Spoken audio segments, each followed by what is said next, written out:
యేసుక్రీస్తు ప్రభు కూడా తన శిష్యులను పేతురును, ఎవరినండి?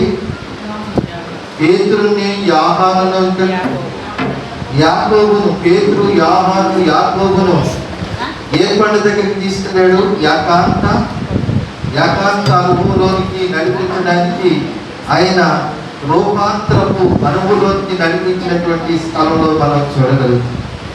దేవుని యందు ప్రియమైనటువంటి వారులారా, ఇదే భక్తుడు అంటాడు, ఆకాశమందు ఆసీనుడా నీ తట్టు నేను కళ్ళెత్తుచున్నాను అని దేవుని వాక్యంలో మనం చూడగలుగుతాం. 123వ కీర్తనలో మనకు సహాయం కానీ, మనకు ఆదరణ కానీ, మనకు ఆశీర్వాదం కానీ, మనకు దేవుని దగ్గర ఏదైనా మనం పొందుకోవాలంటే ఈ లోకంలో కొంచెం ఇబ్బంది కలగొచ్చేమో కానీ, నలివిలు అవుతామేమో కానీ, వెనక ముందు ఆగుతామేమో కానీ, ఇచ్చేవారికి పోవచ్చు, పొందుకునే మనకు కొంచెం అభ్యంతరం కలగొచ్చేమో కానీ, దేవుని యొక్క సన్నిధిలో ఆయన మీద ఆనుకున్న వారిని ఎప్పుడు కూడా సిగ్గుపరిచే దేవుడు.